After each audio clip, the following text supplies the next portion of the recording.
कि उज्यालो नेपालको सर्दै सर्दा हर्ताकर्ता प्राधिकार कोलमान घिसिङ नै हुनुहुन्थ्यो। तर उहाँले जनतालाई ढाँट्नुभयो। उहाँले अध्यक्षको रूपमा हिजो आफूले नमस्कार सचिवज्यू भनेर नमस्कार गर्दै तत्कालीन ऊर्जा सचिव अनुप उपाध्यायलाई रबर स्टाम्प अध्यक्ष बनाउनुभयो। अनि त्यसपछि आफू सर्वै सर्वा संरक्षक बन्नुभयो। तर उहाँले ढाँटिरहनुभयो पब्लिकलाई, मैले राजनीति नै गरेका छैन, गर्दिनँ भनेर। जबकि राजनीति गरेका छु भन्ने बित्तिकै 1 मिनट पनि नैतिक रूपमा पदमा रहने अधिकार उहाँलाई थिएन। हर्क साम्पाङज्यू जस्तो देशभक्तले त्यही बेलामा ललकारिरहनु भएको थियो। तपाईँ मिलेनियम च्यालेन्ज कर्पोरेसन एमसिसी जो इन्डो पेसिफिक स्टडिज छ साललाई जोडिएको छ त्योसँग सम्बन्धित व्यक्ति हो भनेर उहाँले ललकारिरहनु भएको थियो।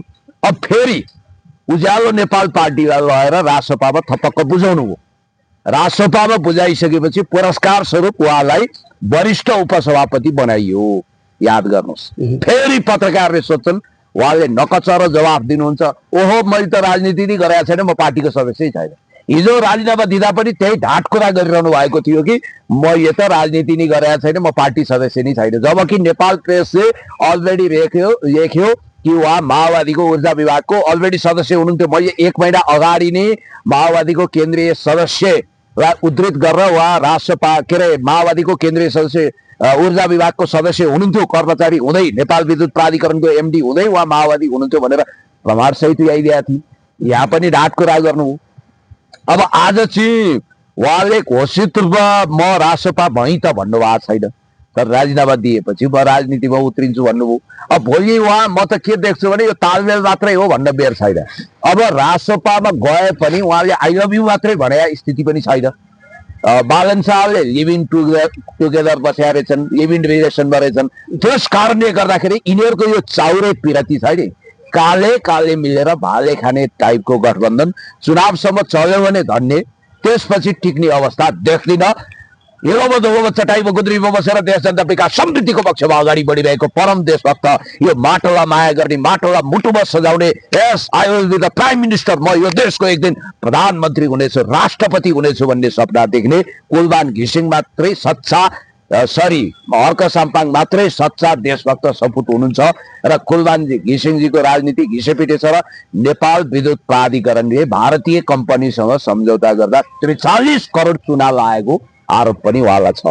उहाँको विश्वासपात्र नेपाल विद्युत प्राधिकरणको तत्कालीन एमडी जो अहिले पदच्युत हुनुभएको छ र अर्को ठाउँमा सर्गा हुनुभएको छ मनोज सेवालजी, र उहाँले सेटिङमा 43 करोड चुना लाग्ने गरी विद्युत सम्झौता गरेको भन्ने कुरा आयो। त्यसलाई उहाँले फेरि ठाडै अस्वीकार गर्नुभएको छ। इन्ट्रेस्टिङ कुरो के छ भने भारतीय कम्पनीले, नेपाली कम्पनीले त्यसलाई खारेज गरेको भने पनि भारतीय कम्पनीले एप्रुभ गरेको छ। अब पर्यो धर्म सङ्कट। कुलमानजीको राजनीति भनेको चाहिँ यो घिसे पिटे क्या।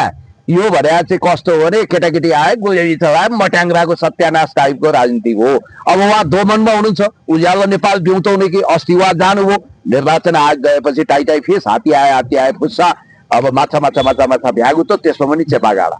उहाँलाई निर्वाचन आयोगले पटक्कै उहाँको लिस्ट सदर गरेन। तपाईँहरू त राजसभामा गएको होइन, नो नो नो नो, अब त्यो लिस्ट सदर हुँदैन भनेर रित्तो हात निराश फर्काइदियो। एउटा कुरा तपाईँलाई म के सम्झाउँछु भने, कुलमान घिसिङजी तपाईँले हिजो हर्क साम्पाङज्यूलाई किन धोका दिनुभयो? क्याबिनेटमा गए पनि सँगै हर्क साम्पाङलाई कुलमान घिसिङले धोका दिएकै हो त? 100 कसरी धोका दियो त? त्यो त हर्क साम्पाङज्यूले भनेको छ। हर्क साम्पाङज्यूलाई उहाँले के भन्नुभएको रहेछ भने सकेसम्म यो क्याबिनेटमा नजाउँ, काम गर्न सकिँदैन, गइयो भने तपाईँ र म सँगै जाने भन्नुभयो। उहाँले त भित्रै बालन शाहसँग हिसाब किताब चुक्ता गरिसक्नु भएको रहेछ, सबै कुरा मिलाइसक्नु भएको रहेछ। उहाँ सर्रक्कै मन्त्री आउनुभयो। हर्क साम्पाङ जसलाई यिनै सुदन गुरुङहरूले म आउँदिनँ भन्दा टेलिफोन गरेर हेलो दाइ जसरी पनि आइदिनु पर्यो मेयर साहब, तपाईँले देश सम्हाल्नु पर्यो भन्नुभयो। अनि उहाँले हिम्मत जुटाउनु भयो, म प्रधानमन्त्री भएर जलेका संरचनाहरूको जीर्णोद्धार गर्छु, नेपाल बनाउँछु, समृद्ध गर्छु, विकसित गर्छु, देशको पक्षमा, जनताको पक्षमा, विकासको समृद्धिको पक्षमा म अगाडि बढ्छु। यो चटाइमा गुन्द्रीमा बसेर म देश जनता विकास समृद्धिको पक्षमा मरिबेटेर अगाडि राख्छु भनेर उहाँ कैयौं किलोमिटर यात्रा गरेर काठमाडौँ आउनुभयो। ठण्डाराम बनाइदिए यिनीहरूले, रुवाएर पठाइदिए। वास्तवमा एउटा देशभक्तको आँसुले यिनीहरूलाई भतपति पोल्ने छ। र त्यसपछिको कथा किस्सा त तपाईँलाई थाहा छ। मुखमा राम बगलीमा छोरा लुसिफरवादी चिन्तन बोक्नेहरूले अहिले कसरी देशलाई जन्जालमा पारे, जन्जी मोभमेन्टलाई हाइज्याक गरेर जेएनजीको हजुरआमा भन्न सक्ने सुशीला कार्कीलाई कसले सिंहदरबारमा लगेर प्रधानमन्त्री बनायो? सुशीला कार्कीका क्याबिनेटका 101 झुट मन्त्रीहरू, फरेब मन्त्रीहरू तपाईँले देखिरहनु भएको छ, जसले झुटको इतिहासमा Guinness book of the world रेकर्डमा नाम लेखाउन तम्सिएका छन्।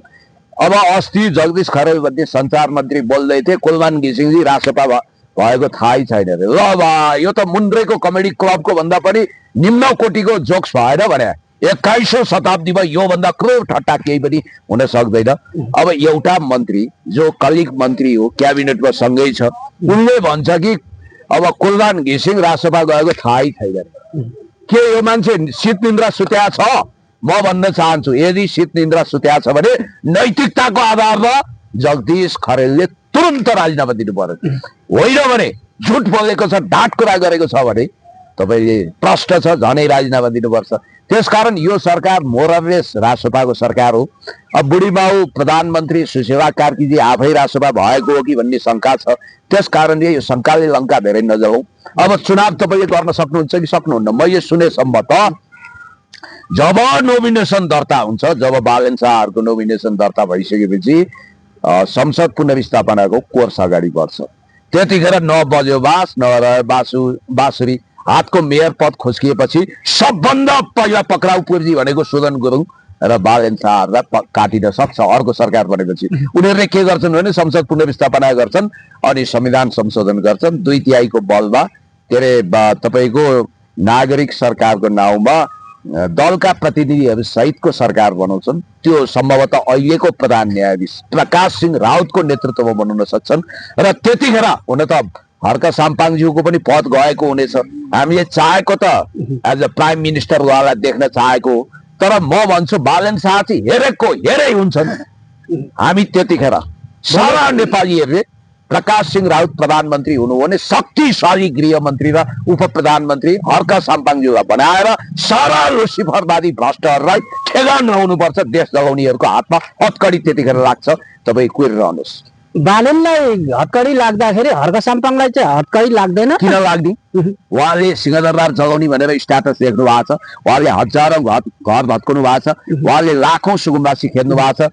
अनि त्यसपछि गाई त बाँध्यो ढोङ्ग्रोमा मै छैन गरिबको चमेली बोल्दिने कोही छैन, रामेशको गीत चर्चार गरेर ल्याउने अनि त्यसपछि हिरो बन्ने अनि अहिले तिनै गरिबहरूलाई गुटुटु खेद्ने, यो कुन नैतिकताले दिन्छ?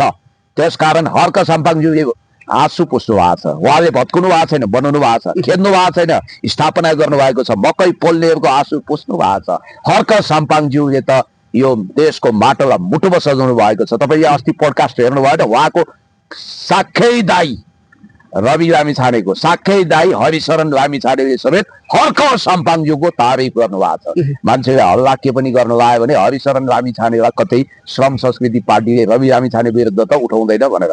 हेर्नुहोस्, नैतिकताको हिसाबले रवि लामिछाने जस्तो होइन उहाँले कहिले पनि आफ्नो नागरिकता त्याग गर्नु भएन, आफ्नो सिरानी मुनि नै राख्नु भएको छ। त्यसकारणले गर्दाखेरि मलाई जहाँसम्म लाग्छ यो सारा अनैतिकताको कसिङ्गरहरू बढाएर हर्क साम्पाङ नामक एउटा महाआदि तुफान सुनामी चल्नै पर्छ। अब तपाईँले हर्क साम्पाङ भन्दाखेरि अहिले हर्क साम्पाङको कारणले गर्दा अब जेएनजी भटाभट जेल जान्छ भन्दैछन् नि, एक थरी जनताले, एक थरी विश्लेषकले, एक थरी समर्थकले यो भनिरहेछ नि। किन भनिरहेछ? के भन्नु, मेरो कान अलिकति चिरायो, अलि सुनिन। हर्क साम्पाङको कारणले गर्दा जेएनजीहरू जेल जाँदैछ भन्ने त्यस्तो झुट बोल्ने, त्यो वाहियात कुरा गर्ने, प्रोपोगन्डा गर्ने को त्यो 16 आना घिउ लाटो, त्यसलाई केही पनि थाहा छैन।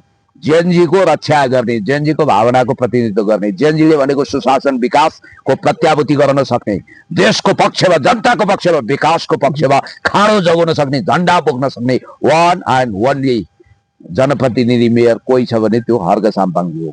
यी लुसिफरहरूले केही पनि गर्दैनन्, यिनीहरूले त देशलाई तबाह गर्छन्। तपाईँले देख्नु भएन, एक थान बालन शाह भन्ने मान्छेलाई सिंहदरबारमा लानको लागि गगन थापाको नेतृत्वमा विशेष महाधिवेशनको खाडो जगाएर काङ्ग्रेसै टुक्राउने भइसक्यो। चारैतिर आकार छ, सबै त्राइबाम छन्। अब म भन्छु जनतालाई, तपाईँहरू के देशमा लाखौँवटा घर भत्काउन चाहनुहुन्छ? ठाउँ ठाउँमा डोजर चलाउन चाहनुहुन्छ, लाखौं गरिब खेदिएको हेर्न चाहनुहुन्छ, देशलाई युक्रेन बनाउन चाहनुहुन्छ, देशलाई युगोस्लाभिया जस्तो टुक्रा टुक्रा पार्न चाहनुहुन्छ, देशलाई छेदविच्छेद पार्न चाहनुहुन्छ भने जानुहोस् तपाईँ बालेन्सालाई ड्याम ड्याम ड्याम भोट हाल्नुहोस्, जिताउनुहोस्। होइन देश बचाउन चाहनुहुन्छ, देशको शान्तिपूर्ण विकास गर्न चाहनुहुन्छ भने युवा पुस्तामा आइरन कट्स आइरन, हर्क साम्पाङज्यूको विकल्प छैन। त्यसै भएको हुनाले अहिले स्थापित ठुला पार्टीले पनि हर्क साम्पाङज्यूलाई हेर्ने दृष्टिकोण बदलिएको छ।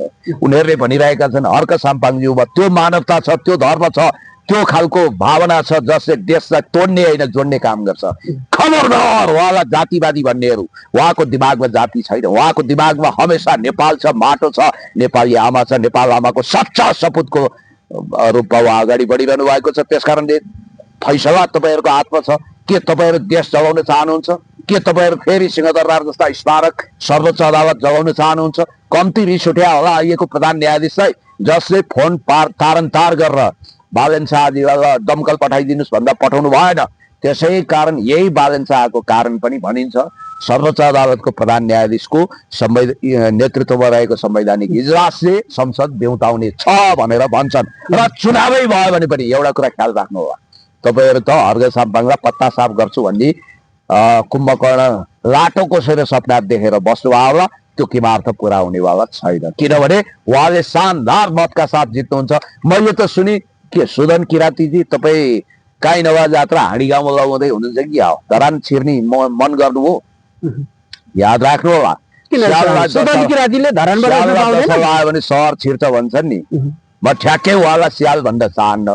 सुदन किरातीजी जीवनको सबभन्दा तपाईँको ठुलो भुल यही हुनेवाला छ कि हर्क साम्पाङज्यूसँग टक्राएर चुर चुर नहुनुहोस्, समाप्त नहुनुहोस्, सम्हाल्नुहोस्। तपाईँ हर्क साम्पाङज्यूसँग भेट्न नजानु होला। म त भन्छु ठुला स्थापित दलहरूले पनि हर्क साम्पाङज्यूलाई छोडिदिनुपर्छ। अनि एउटी कुन चाहिँ रेचिन म हर्क साम्पाङलाई धुलो छटाउँछु भनेर आएको याद गर्नु होला। भारतमा राम जेठमलानी भन्ने एउटा वकिल थिए, उनीसँग लडेर हर वकिलहरू हार्न चाहन्थे। याद गर्नुहोस् मैले के शब्द भनी, उनीसँग केस यस कारण अपोजिटमा लड्न चाहन्थे कि उनीहरू हारे पनि राम जेठमलानी जस्तो all time best legendary best एडभोकेटसँग केस हारेर उनीहरू धन्य हुन चाहन्थे। जीवनभर म त राम जेठमलानीसँग लडेको नि केस भन्न चाहन्थे। त्यसै गरी के तपाईँ हर्क साम्पाङज्यूसँग हारेर हर्क साम्पाङज्यूको फोटो बैठक कोठामा राख्न चाहनुहुन्छ? त्यो हो भने लड्नुहोस्। अहिले अब तपाईँले हर्क साम्पाङ भनिराख्दाखेरि अहिले हर्क साम्पाङले नयाँलाई खेद्यो, पुरानोलाई गाली गरेन। केपी ओलीको दोस्रो हर्क साम्पाङ रहेछ भन्छन्। नयाँ पनि हेर्नको हुन्छ। नयाँ जब यो देशलाई युक्रेन बनाउन चाहन्छ, जब निकोलस मदुरो जस्तो देशभक्तहरूलाई देशभित्रै विदेशी तत्त्व डाकेर कत्याम गराउन चाहन्छ, अपहरण गराउन चाहन्छ भने त्यो नयाँ पनि नयाँ हो। गो टु हेल भन्न चाहन्छु उनीहरूको नाममा। ती नयाँ भनेको पुराना भन्दा पनि झोरपटास हुन्। अब पुरानासँग भन्दा पनि समस्या नयाँसँग भयो नि त। नयाँ जसले हर्क साम्पाङज्यूको राष्ट्रवादी उभारलाई रोक्नको निम्ति प्रयत्न गरिरहेको छ। राष्ट्रघाती लेन्डुप दोर्जेवादी लुसिफरवादी चिन्तनसँग सम्झौताहीन तरिकाले सङ्घर्ष नगरिकन देश बन्दैन भन्ने कुरो हि नोज भेरी वेल। राम्रो छ थाहा पाउनु भएको छ। त्यस कारणले पुरानाको आलोचना गर्न त अरू थाकेका छैनन्, अरूले गरिरहेछन्। उहाँले आलोचना गर्न त कमी राख्नु भएको छैन। त्यस कारणले गर्दाखेरि नयाँ भन्दैमा सबै मान्छेलाई वाह वाह गर्ने कुरो त हुँदैन। ट्यापे मुन्द्रे गजडी भित्ती सबैलाई नयाँ भन्ने हिसाबले गौत पानी छरेर चोख्याउने कुरा आउँछ। अस्ति रवि लामिछानेको हरिबिजोग देख्नु भएन? 10 वर्ष अगाडि बेर्नु निस्किने गरी टेलिभिजनमा ट्याउट्याउ गर्थे। उहाँ लक्ष्मण थारू लगायत रेशम चौधरीलाई नृशंस हत्या गर्ने, प्रहरीलाई भाला रोपी रोपी मार्नेहरू यिनीहरूलाई फाँसी पनि कम हुन्छ भन्दै थिए। अहिले त ओ मैले त बुझ्दै बुझिनँ, वास्तवमा त्यो त थरुहट आन्दोलन रहेछ, लक्ष्मण थारूहरू मान हुनुहुँदो रहेछ भनेर हत्या ज्यान मार्ने उद्योगमा कैयौं वर्ष जेल परेकाहरूलाई सुनपानी छर्किनु हो। हुन त यो पूर्णाङ्की नाटक इन्टरभल मात्रै भएको छ, पुरा फिल्म आउने नाटक आउने बाँकी छ। भोलि लक्ष्मण थारूहरू यो पार्टीबाट निस्कियो भने उहाँले भन्नुहुनेछ तरिका मैले जानिनछु, यी त अपराधी पो रहेछन्, बिचमा म भुलिन्छु, पहिल्यै भनेको कुरा ठिक रहेछ भन्दैन के फेर। कलाकार हुन्, कलाकारिता गर्छन्। त्यस कारणले गर्दाखेरि राजनीति भने कलाकारिताबाट चल्दैन हो साथी हो, भन भाइ हो, देउसी रे ए राम्ररी भन भने तालमा राजनीति हुँदैन। राजनीतिको लागि भिजन चाहिन्छ, मिसन चाहिन्छ, दृष्टिकोण चाहिन्छ, गुइठे चिन्तनले राजनीति गर्न सकिँदैन। अहिले अब एक थरी कोहीले हर्का साम्पाङलाई नै समर्थन गर्ने ती समर्थक गएर के भन्ने छ भने जेलजीलाई जेलबाट नहाल्ने हो भने, जेल हाल्नबाट बचाउने हो भने हर्का साम्पाङलाई रोक भन्न थालेको छ नि। किन भन्दैछ त? कुन कुशलले भनेछ? कुन बादबहादुरले त्यस्तो भनेछ? को घटिया मान्छेले त्यस्तो निकृष्ट सोच राखेछ भन्नुहोस् त? के दुलाल सुलाल भन्ने मान्छे दुलोबाट निस्किया देख्छु म। भ्यारे दुलालहरू म चिन्दिनँ राम्रोसँग होइन। अब कहाँ बस्छन्, के गर्छन्, अब कसको छोरो हो, कसको नाति हो, कहाँबाट आए, कहाँबाट टप्किए, कन्टेन्ट क्रिएटर भन्छन्। त्यस्ता भ्यारे दुलाबाट निस्किएका मान्छेहरूको हिसाब किताब म लगाउँदिनँ। हिजोसम्म हर्क साम्पाङको हर्क पुराण लगाएर थाक्दैन थिए। ओहो हर्क साम्पाङज्यू, तपाईँ त तुमेव माता पिता तुमेव सर्वम मम देव देव भन्दै देवत्वकरण गर्थे। र फ्रेडरिक नित्सेको एउटा मान्यता छ सुपर ह्युमनको, म बिना पृथ्वी घुम्दैन भने जस्तै अहङ्कार गर्ने, अहङ्कारका एक्ला टापुहरू एक दिन आफै पतन हुन्छ। यस्ता केटाकेटी आए, गुलेली चलाए, मट्याङ्ग्राको सत्यानाश, आकाशको राहु पातालको केतु, एकचोटि डपरी कसरी चेतु, यस्ता मान्छेको विषयमा म धेरै चिन्तन मनन गर्न चाहन्न। यिनीहरू भ्युज बढाउनको लागि, फलो बढाउनको लागि अनेक गर्छन्। अहिले फेरि बालन शाह जिन्दाबाद भन्दै हिँड्छन्, पर्सि फेरि अर्को दुला भित्र छिर्छन्, एउटा फिल्मलाई राम्रो ठान्छन्, फेरि अर्को फिल्म आइदिन्छ, त्यतातिर गुटुटु दौडिन्छन्। नै मलाई त्यही केटी चाहिन्छ सही भए। कहिले कसको समर्थन गर्छन्, कहिले कसको समर्थन गर्छन्। यस्ता पाङदुरे मान्छेहरू, पुग्न पुच्छरको मान्छेहरू, तिन्न तेह्रका मान्छेहरू, यस्ता धलोडो धुरीको बलो टाइपका मान्छेहरूको बारेमा बस चर्चा परिचर्चा गरेर अमूल्य समय बर्बाद गर्ने फुर्सद मलाई छैन। सरी। अब तपाईँले अहङ्कारी भन्दाखेरि अहिले हर्क साम्पाङलाई पनि के आरोप छ भने, हर्क साम्पाङ म भन्दा यो नेपालको राजनीतिमा म भन्दा नेता कोही छैन, म भन्दा जाने कोही छैन, म जतिको राजनीति जानेको मान्छे कोही छैन भन्ने अहङ्कार र हुङ्कार राख्छ भन्छ नि। तपाईँलाई के लाग्छ? अभिमान होइन, स्वाभिमान हो। हेर्नुहोस्, गलत प्रवृत्ति विरुद्ध स्पाटिलो ढङ्गले, कडा ढङ्गले प्रस्तुत हुनुपर्छ, लड्नुपर्छ। म त उहाँको यो यदि अहङ्कारै भन्छ भने पनि यो अहङ्कारलाई सेल्युट गर्छु, जसले लुसिफरवादी प्रवृत्तिलाई ओपन च्यालेन्ज गर्छ, ललकार्छ। उहाँको ठिक छ, उहाँ यसै गरी अगाडि बढ्नुपर्छ। गलत प्रवृत्तिलाई भण्डाफोर गर्नुपर्छ, सही कुरालाई सही भनेर स्थापित गर्नुपर्छ। के उहाँले लुसिफरवादी प्रवृत्ति, देश जलाउने प्रवृत्ति, जेएनजीको नाउँमा अपराध गर्ने प्रवृत्तिलाई ओहो क्या राम्रो आहा भनेर गीत गाउने मिल्दैन। उहाँ सङ्घर्ष गरेर आएको, सङ्घर्ष गर्नुहुन्छ, तबसम्म गर्नुहुन्छ जबसम्म यी तत्त्वहरू मटिया मेट हुँदैन। अब पुण्य सर, अब अन्तमा एउटा प्रश्न तपाईँलाई प्लिज। होइन, प्रधानमन्त्रीले खेलकुद मन्त्री बब्लु गुप्ताको राजीनामा माग्दाखेरि खेलकुद मन्त्रीज्यूले चाहिँ एकचोटि अमेरिका भ्रमण गर्न पाउन भन्ने चाहिँ एउटा चाहिँ अनुरोधलाई अहिले सामाजिक सञ्जालमा छ्यास्ती भाइरल भइरहेछ। यसलाई चाहिँ कसरी विश्लेषण गर्नुहुन्छ? मलेसिया कि अमेरिका भने? Malaysia, America. ठिकै हो।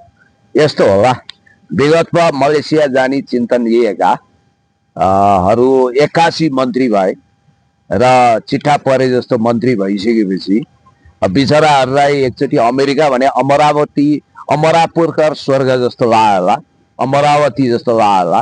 हेर्नुहोस् कति दरिद्र चिन्तन छ। एउटा मन्त्रीको लागि जीवनको सबभन्दा ठुलो उद्देश्य अमेरिका पुग्नु छ। अमेरिका त मामुली सपना हो क्या। अहिले सामान्य मान्छे पनि डिबी परेर सर्र उडेर जान्छन्। कुनै समय थियो अमेरिका पुग्दा स्वर्गै पुगेको अनुभूति गर्थे। अब अमेरिका गएर पनि उतै बस्ने हुन् कि भन्ने चिन्ता भयो होला। अब यो विभिन्न मिडियामा चाहिँ धेरै मान्छे लिएर उतै छोड्ने उद्देश्यका साथ अमेरिका जान लागेको भनेर पनि आयो होइन। यी भाइ भने चाहिँ मैले कसरी चिनी भने, पहिला मैले त अहिलेसम्म गरिब दुखी रोगी असहायलाई 30औं लाख मद्दत गरेको छु, तपाईँलाई थाहा छ, आफ्नो जग्गै बेचेर। अनि यो कोरोना कालमा लकडाउनमा गरिब दुखीहरूलाई खाना खुवाउँदा दाइ यसो मद्दत गर्नुपर्छ है भन्थे, याचना गर्थे। ती भाइलाई अचानक लटरी लागेछ अनि मन्त्री भए, कठै बरा बिचरा। अहिले त उहाँ हेर्नु त अमेरिका जान पाऊँ भनेर बिन्ती पत्र पो हालेछन्। हाँसै उठ्यो। किन जानु खोजे होला त मन्त्री? के हुन्छ नाथे, अमेरिका जानको लागि यत्रो ट्याउ म्याउ छ, छोडिदिनुहोस्। अब यस्ता मान्छे मन्त्री भए भन्ने कुरोले जग हाँस्ने भयो क्या, संसार हाँस्ने भयो। अब श्रम संस्कृति पार्टीको उपाध्यक्ष भइसक्नु भएका देवराजजी हिजो रिहा हुनुभएछ, मलाई खुसी पनि लाग्यो। अब उहाँ रिहा हुनुभयो। अब उहाँको पार्टीमा पुनर्स्थापनाको चर्चा छ। अब के हुनुहुन्छ, कसो हुनुहुन्छ हेर्दै जाउँ। अन्तमा केही छ? अन्त्यमा म तपाईँहरूलाई शुभकामना दिन्छु। आउनुहोस् हर्क साम्पाङज्यूलाई सफल बनाएर यो देशलाई सफलताको दिशामा अगाडि बढौँ। धन्यवाद, शुभकामना, थ्याङ्क